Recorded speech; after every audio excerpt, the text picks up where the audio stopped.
Everything in nowhere exists for a reason. No matter how random or incongruous this world might appear, with its deformed residents and logic-defying locales, there is always a layer of meaning waiting to be discovered. And how do we know this? Because it is a world of dreams, and every dream, no matter how strange or obscure they might be, spawns from something. They are, among other things, the product of diverse chemicals in our brains that work to consolidate and analyze our memories as we sleep, preparing us for the critical moment that our eyes open once again. But of course, just as most dreams prove impossible to truly understand in the pale light of morning, nowhere is a place as inscrutable as it is disturbing. The Little Nightmares series has always followed in the footsteps of Lovecraftian horror, weaving mysteries that threaten to drive you mad as you circle them over and over and over again, ever on the brink of answers but forever coming up short. And I would never want it any other way, for that is precisely what keeps me coming back to this series year after year.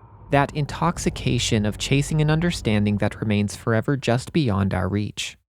In many ways, Little Nightmares 3 is very similar to its predecessors, featuring characters with unknown connections, a journey with uncertain stakes, and forces of darkness that wait for the right moment to strike. But around these core elements, it does many things quite differently, and perhaps one of the most important of these changes is that the story is set in a region of nowhere that we've never seen before, a place called the Spiral. The official website describes it simply as a cluster of disturbing places, and I find this deliberate use of the word cluster to be interesting since it implies unity, similar things grouped closely together.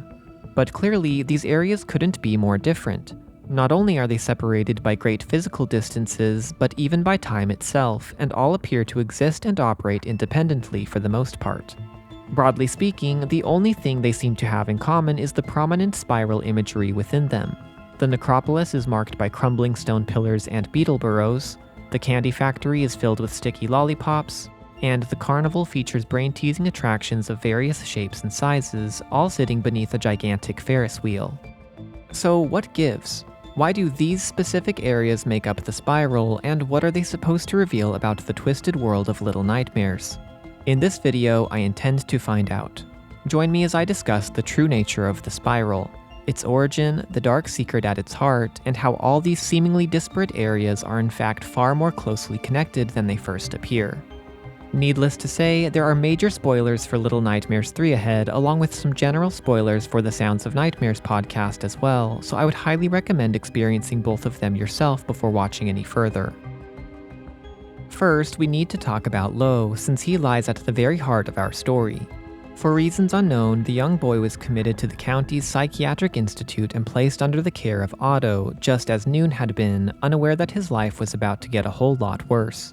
Following the events of the Sounds of Nightmares, we know that the counselor continued his work with a new, insidious motive, welcoming in children afflicted by various forms of trauma only so he could force them across the threshold, and in so doing pave the way to cross it himself. This continued for several years, and by the time Lo stepped into Otto's office as patient number 1331, the man had already sent dozens of children into the darkness.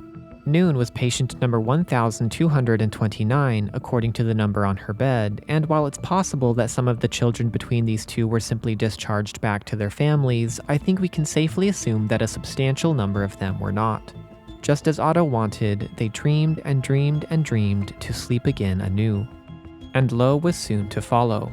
Isolated in poor conditions, deprived of healthy attention, and subjected to Otto's invasive experiments, he understandably began to spiral into loneliness and depression, sinking ever more deeply into shadow, until finally the other side reached out.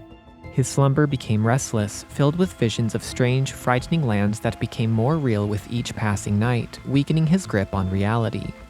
But amid all the nightmares, a dream took root as well.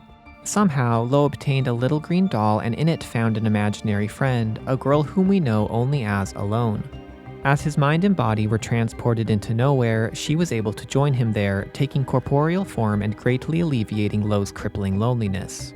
As the days got worse, defined by his terrible sessions with Otto, the nights got better, defined by his time with Alone. And despite the horrific nature of the places they visited, Lo's perspective began to shift. Perhaps there was a way he could use this place, a way to finally become happy, to finally be free. And so, Lo began to spiral anew. this time into delusion, fixating on the idea that he could make nowhere whatever he wanted it to be. With no time to waste, he carefully sketched out 3 drawings, planning an adventure to places that any child would love to visit: a giant sandbox, a candy factory, and a carnival. Yes, he would take the ferryman's hand willingly, but unlike most other children, he was going to be prepared. Though his memories might fade, Lo had a golden thread to lead him back out of the darkness. A 4th drawing of himself and alone, together and free back in the counties. His preparations now complete, Lo finally crossed over the threshold, and the story begins. Little Nightmares 3 features 4 distinct areas, the first 3 of which closely mirror Lo's drawings. Unsurprisingly, they are all far worse than his simple crayon sketches, dark places filled with death and decay, but even so, upon closer inspection we can see that all of them reflect something important about the boy's trauma and general state of mind. Let's go in order, starting with the Necropolis, for it is perhaps the most straightforward of the bunch. A representation of Lo and Alone themselves, the Raven and the Doll.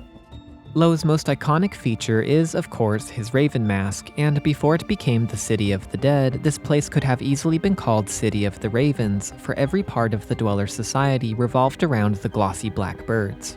After being caught in large woven nets, their flesh was cooked to provide sustenance, their feathers were plucked and crafted into umbrellas to shield against the hot sun, and their bones were milled into fine powder that was used to make delicate pottery and perform various rituals. Such was life in this place until the sudden arrival of Monster Baby changed everything. Just as Alone had upended Lo's world, growing from doll to child and becoming the fixed center of his attention, this mysterious doll somehow grew to an enormous size, becoming an unstoppable power in the City of Ravens that was impossible to ignore. In more ways than one, Monster Baby is Alone.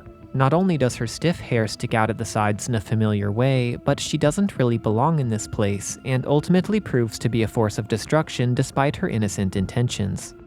There is plenty more that could be said about these parallels, but for now let's move on to the Candy Factory, a representation of Otto and his control over Lo. The most obvious connection here is the candy, endless piles of colorful sticky treats. As we know, the candy that Otto gives to his patients is laced with sedatives to accelerate their descent into nowhere, and in similar fashion, the sweets here at the factory are wrong, filled with things that have no business mixing with sugary syrup. Let's just say that regular candy doesn't decompose quite like this does. It goes even deeper, however, when we consider the supervisor. This resident is an austere authority figure who sees her workforce as being utterly disposable, nothing more than a means to a personal end, presumably the continued success of the factory, and sure enough, the turnover rate seems to be quite high. Similarly, Otto sees the children he works with as disposable, for every one of them lost to nowhere is one step closer for him. In fact, when you think about it, the Institute has become something of a factory itself, a conveyor belt leading straight to the threshold, its operations ever being optimized by the obsessive figure at its head, but never moving quickly enough for their satisfaction. Even the documents pinned to the walls in both of these locations are one and the same. There are several other connections like this. The supervisor has cameras and tapes all over the factory that record everything the workers do, just as Otto monitors his patients, and both obsess over the recordings to see if even the tiniest thing is amiss. The supervisor pretends to be human, rolling around on a mechanical dress frame, but is really a monster that can skitter about with ease, just as Otto seems kind and attentive on the surface, but is actually a monster who cares for nothing but his own ambition. The carnival is not quite as simple to read as the first 2 areas, but I think it primarily represents Lo's feelings of being trapped and his efforts to break free. Toward the end of the chapter, we see a child, who may or may not be rusty from the sounds of nightmares, being forced to perform by the kin, and we know that he is far from the only one. Thanks to the Lonely Ones novel and the aforementioned podcast, we know that many of the children who get caught here are put on stage to take part in various acts, from juggling to fire breathing to trapeze, and some of them have even grown to be teenagers. As for the idea of breaking free, I don't think it's a coincidence that the defining resident of this chapter is a duo, a ventriloquist and his puppet doll that is separate yet still very much a part of its creator. They go everywhere together, as shown by the pair of wooden chairs that can be seen in multiple places. To escape his captivity at the Institute, Lo dreamed himself away with a doll of his own, independent yet still linked to him in a fundamental way. Speaking of which, we now arrive at the Institute itself, a representation of Lo's overwhelming desire to escape, or rather, the very source of that desire. Its appearance has clearly been warped and changed by Nowhere in many ways, nothing more than a dark reflection of the real structure in the counties, and the most notable of these changes is that it sits on a tropical island in the middle of an ocean, overgrown with ferns and palm trees. A far cry from the cold climate we see in Descent to Nowhere. But the reason for this is surprisingly simple. What is the stereotypical escape, vacation, or getaway, especially in the mind of a child, if not a tropical island? The Institute's presence here reinforces the truth that Lo cannot escape his own mind and the trauma bottled within. It will follow him anywhere, to the furthest corners of this world if it has to. On the surface, it makes perfect sense why each area of the game would so closely match Lo's mental state, for these are his dreams. This is his own personal spiral, after all. The problem is, Lo surely didn't create these areas from nothing. They are far bigger than one child and existed long before he stepped into Otto's office. They are filled with other children and other residents. So what exactly is the relationship here? What is the actual extent of Lo's influence over these places? While it's impossible to say for certain, and the question is probably best left to a different video, one thing is clear. Nowhere does not operate like the waking world and does not play by the same rules. It is extremely malleable, a place of continual change and chaos, for the diverse realms of Nowhere are realms of the mind, formed from the dreams of children. Somehow, it is possible for these areas to be both highly personal and utterly foreign at the same time, and that's just the way they have always been. And that is precisely why our discussion of the spiral needs to go deeper, beyond the one-to-one comparisons with Lo's mental state that have defined this video thus far. Those are important, but they don't tell the full story. In my previous video regarding the great mystery of Little Nightmares 3, I explained that friendship and adventure are two of the game's core themes that do a lot of the heavy lifting narratively, and while I do believe that they informed many of its design choices and shaped the overall experience, there is one critically important thing that they don't really do, at least not very well: tie the areas together. Why? Because there is another, much darker theme here, one that permeates the spiral like a fine mist: delusion. For anyone unfamiliar with the term, delusion is the state of firmly believing something despite strong evidence to the contrary, and each of the areas embody this idea in a significant way. First up, the Necropolis. As indicated by her official bio, Monster Baby is ever searching the city for a plaything that will satisfy her, a toy that she will not accidentally destroy, when the truth is that she never belonged in this world to begin with and will never be able to find what she is looking for. In a sense, you could say she is delusional. And in return, the dwellers were delusional to think that they could save the city and themselves. All over the Necropolis, bodies have been hung on ropes for the purpose of distracting the Great Doll, essentially a city-wide mobile like the kind you would place above a child's crib. But all remain untouched. In a small courtyard, we see that a group of dwellers banded together to sacrifice one of their own to this new, unappeasable god, but all were petrified where they stood. One dweller thought they had the answer, furiously scribbling out plans to blind the baby with her own piercing light using a system of mirrors, but were ultimately caught at their own window without ever having a chance to put the plan into action. Massive toys can be seen scattered around the city, perhaps constructed with great effort by the city's craftsmen, only to be discarded by their recipient after a few destructive moments of play. In the end, it was all for nothing. The city was left in ruin, and all that remains of the dwellers are these moldering statues, picked at by crows as they crumble into the desert sand, the inevitable outcome that none were willing to accept. The Candy Factory also harbors multiple layers of delusion, first and foremost that of the supervisor herself. In one of the area's secret rooms, we find a chart showing how steeply the factory's output has been declining, which provides important context for the supervisor's obsessive behavior. She's trying to turn things around. She firmly believes that by manually controlling her workers' every move, constantly monitoring their performance, and personally dealing with any disturbances, that she can eventually make that line go up again. But at the end of the day, her eternal vigilance can't make up for the gradual decline of an inert workforce. The factory will continue on its downward trajectory, and no amount of micromanaging will be enough to stop it. Meanwhile, the workers, who may believe that they are noticed and appreciated for doing their best work, are instead treated like cattle, hoisted around on harnesses and literally worked to death, at which point their bodies are sent down to the meat freezers where they will fuel the next round of workers in a never-ending cycle. That's a pretty good segue into the Carnevale, actually, since it operates in a similar way. The Italian spelling of this area, which in Latin means to remove meat, is a not-so-subtle clue regarding its core delusion. Members of the aptly named herd travel here seeking pleasure and entertainment, dazzled by the flashing lights and bright colors, but all of it is just a facade. They are here only to be harvested for their meat. The Lonely Ones novel shows us how the roller coaster functions as a slaughterhouse, slicing apart its riders and dumping their bodies into a storage area, after which the carts return to the station to pick up another load. As for the kin, I think he might display what is known as a grandiose delusion, believing that he possesses extraordinary talents and is far superior to everyone else. The man is evidently quite vain, donning fancy purple suits and sorting through a truly massive shoe collection to find the perfect pair. An excessive number of portraits of Kin and his puppet Mini-Kin can be found all over his private residence in different configurations, together, separate, and even a side profile. Finally, we can see 2 chairs set at the top of his caravan, a throne of sorts from which he and Mini-Kin can look out over their sparkling kingdom.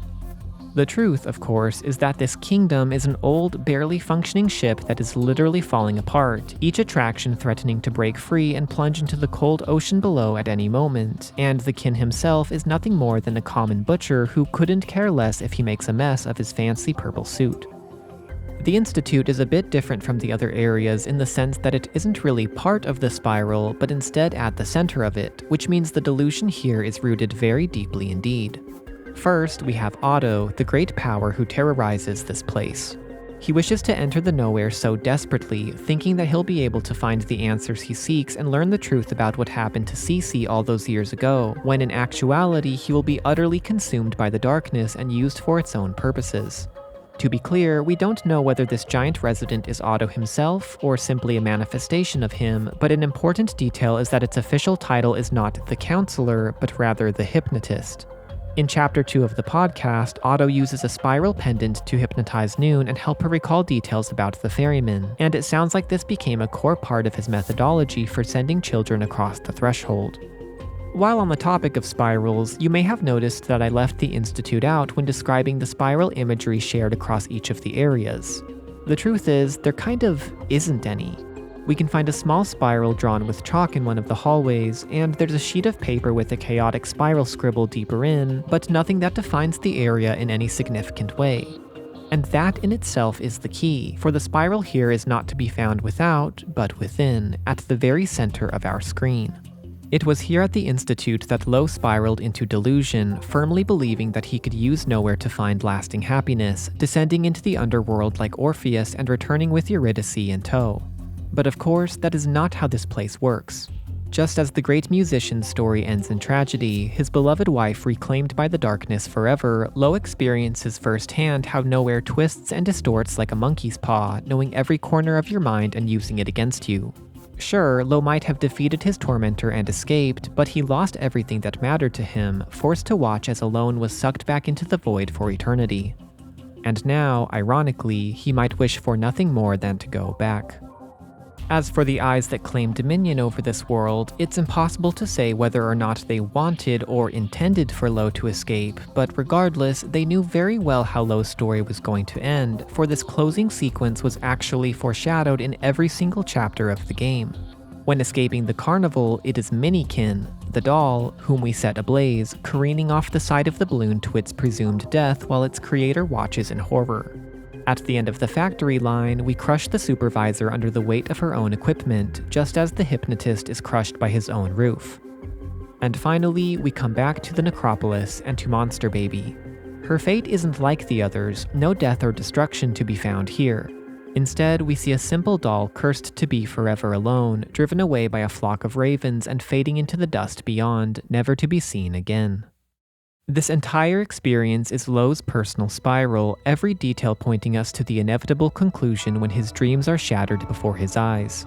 And in that striking scene, we listen to one of the most haunting pieces of the soundtrack, a soft fusion of music box and children's voices whose name reveals the dark secret of this world, Heart of Delusion. And with that, we come to the end of this video. This was a fun one to make, and I sincerely hope that you enjoyed it and that in some small way I was able to enhance your understanding of and appreciation for the story of Little Nightmares 3. As always, I would love to hear your own thoughts and theories in the comments below, and while you're down there, don't forget to hit the like button, ring the notification bell, and, most importantly of all, subscribe to the channel. I have plenty more videos in the works digging into the lore of Little Nightmares 3, and any show of support to the channel is hugely appreciated. Anyways, thank you so much for watching, and I hope to see you in the next one.